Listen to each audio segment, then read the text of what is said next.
Halo semuanya, sebelumnya kita perkenalan dulu nih. Perkenalkan, nama saya Sandrika dengan NIM 56202114 di Prodi D3 Geoteknik Informatika. Di sini saya akan menjelaskan beberapa perangkat teknologi informasi untuk memenuhi tugas pengenalan teknologi informasi dengan dosen pengampu Bapak Budi Kristianto. Kita akan bahas seputar komputer. Komputer sendiri itu apa sih? Komputer adalah sebuah alat yang dipakai untuk mengolah data menurut prosedur yang telah dirumuskan. Komputer sendiri mampu menyimpan, mengambil, dan mengolah data. Komputer memiliki beberapa macam, yaitu ada komputer desktop, komputer laptop, komputer tablet, dan juga komputer server. Yang pertama, kita akan bahas komputer desktop atau bisa disebut juga dengan PC. PC atau personal computer adalah sebuah perangkat komputer yang biasa digunakan perorangan. Biasa kita temui di rumah-rumah, di perkantoran, dan juga di toko-toko atau di swalayan. Nah, komputer desktop atau PC ini terdiri dari 3 komponen yang terpisah. Ada monitor, keyboard, dan mouse. Yang kedua, ada laptop. Laptop adalah sebuah komputer kecil yang dapat dibawa kemana-mana, maka sering juga laptop disebut dengan komputer jinjing.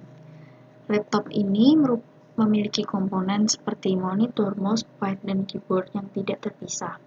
Dan laptop juga dilengkapi dengan sebuah baterai yang memungkinkan tetap beroperasi atau tetap menyala meskipun tidak terhubung langsung dengan sumber listrik. Nah, laptop dan PC ini memiliki komponen-komponen utamanya. Yang pertama ada komponen hardware. Hardware itu adalah sebuah komponen yang memiliki struktur fisik dan dapat disentuh, mencakup semua komponen internal maupun eksternal dari komputer atau laptop. Hardware sendiri dibagi menjadi 4, ada perangkat input, yaitu mouse, keyboard, dan scanner. Yang kedua ada perangkat output seperti monitor, printer, serta proyektor LCD. Dan yang ketiga ada perangkat proses, ada CPU, VGA, dan RAM. Dan yang terakhir ada perangkat penyimpanan, yaitu seperti hard disk, flash disk, dan optical disk. Komponen penyusun lainnya ada software. Software adalah sebuah komponen atau data yang terdapat pada komputer dan disimpan secara digital dan juga tidak dapat disentuh secara fisik. Nah, software sendiri merupakan program yang berisi instruksi untuk mengolah data dan menghasilkan sebuah informasi yang diperlukan. Software bisa terbagi menjadi 2. Ada sistem operasi seperti Windows dan Linux, dan yang kedua ada sistem operasi seperti Microsoft Office, Adobe Reader, dan AutoCAD. Kemudian kita akan beralih membahas server. Server adalah sebuah sistem komputer yang menyediakan sumber daya untuk pusat penyimpanan data dan juga menyediakan layanan khusus.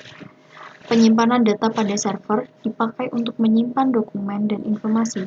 Kemudian data tersebut akan digunakan untuk melakukan berbagai layanan. Contohnya seperti menampilkan website, menerima, dan mengirim email. Server sendiri memiliki beberapa jenis. Ada web server, mail server, application server, database server, FTP server, DHCP server, file server, proxy server, streaming server, dan yang terakhir ada game server. Kemudian kita akan beralih bahas ke perangkat jaringan komputer. Apa sih perangkat jaringan komputer? Perangkat jaringan komputer sendiri adalah sesuatu untuk menghubungkan 2 atau lebih perangkat komputer yang saling terhubung atau terkoneksi antara satu dengan lainnya dan digunakan untuk sebagai sumber data. Maka dari itu, untuk menghubungkan komputer satu dan komputer lainnya membutuhkan perangkat yang namanya perangkat jaringan komputer. Perangkat jaringan komputer dapat berupa sebuah jaringan maupun sebuah hardware.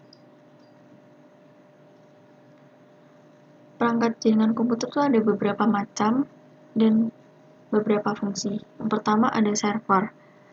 Server adalah sebuah perangkat atau komputer khusus yang menyediakan berbagai layanan atau servis pada klien yang terhubung dengannya. Yang kedua ada router. Router hampir sama, menghubungkan dua jaringan atau lebih sehingga data dapat dikirimkan dari satu jaringan ke jaringan yang lain. Yang ketiga ada NAS atau Network Attachment Store. Perangkat yaitu sebuah perangkat penyimpanan yang terhubung dengan jaringan utama, sehingga ketika komputer membutuhkan penyimpanan tambahan, maka peran NAS akan dibutuhkan. Dan yang keempat ada wireless card. Wireless card adalah sebuah perangkat jaringan yang dapat menghubungkan dua device secara nirkabel atau secara tanpa kabel, tapi melalui jaringan Wi-Fi. Dan yang kelima ada LAN. LAN menghubungkan dua atau lebih komputer dengan menggunakan media kabel. Yang keenam ada USB Wi-Fi adapter. Fungsinya hampir sama dengan Wi-Fi card, cuman perangkat ini memiliki mobilitas yang cukup tinggi. Hanya tinggal dipasangkan pada port USB, maka akan bisa langsung digunakan. Tapi dengan catatan, terlebih dahulu menginstal drive-nya. Yang ketujuh ada modem atau modulator demodulator, yaitu berguna untuk mengubah sinyal digital menjadi sinyal analog ataupun sebaliknya. Yang kedelapan ada bridge, yaitu digunakan untuk memperluas suatu jaringan sehingga membuat sebuah segmen jaringan. Yang kesembilan ada hub. Hub berfungsi untuk mengubah sinyal transmisi jaringan, di mana hal tersebut dimaksudkan agar kedua komputer atau lebih itu dapat saling terhubung. Dan yang ke-10 ada switch. Switch ini hampir sama dengan hub, tetapi switch memiliki beberapa keunggulan daripada hub. Salah satunya adalah mengatasi masalah collision data atau tabrakan data, dan juga memiliki beberapa kelebihan lainnya seperti kecepatan transfer data dan juga luas jaringan yang lebih bagus daripada hub. Yang ke-11 ada kabel jaringan, yaitu salah satu bentuk media transmisi tapi berbentuk kabel. Dan yang ke-12 ada repeater. Repeater digunakan untuk memperluas jangkauan sinyal Wi-Fi dari server agar perangkat lain juga dapat terhubung. Dan yang terakhir ada access point. Access point terdiri dari dua komponen, yaitu ada antena dan transceiver. Dua komponen ini digunakan untuk transmisi dan menerima sinyal dari klien atau sebaliknya. Kemudian kita akan bahas teknologi mobil. Teknologi mobil tidak akan jauh dari kehidupan kita sehari-hari. Nah, teknologi mobil itu apa sih? Teknologi mobil adalah sebuah istilah yang biasa digunakan untuk menjelaskan berbagai macam tipe dari teknologi komunikasi seluler. Teknologi mobil memiliki fitur canggih, layaknya seperti komputer yang dibuat dalam bentuk yang lebih sederhana lagi, seperti yang kita sebut dengan smartphone, tablet, dan perangkat canggih yang dipakai di tubuh manusia, atau bisa disebut wearable. Nah, teknologi mobil ini memiliki beberapa kelebihan. Salah satunya karakternya lebih efisien dan dapat membantu kinerja dalam menyelesaikan beberapa tugas. Nah, ini mudah dibawa kemana-mana karena lebih simpel bentuknya. Kemudian konektivitas networking yang dipermudah tanpa perlu menggunakan perangkat tambahan. Ada kelebihan dan juga ada kekurangan. Kekurangannya adalah sumber daya baterai tidak akan bertahan lama. Penggunaannya yang intens atau berlebihan seringkali membuat beberapa masalah. Kita akan beralih membahas tentang wireless.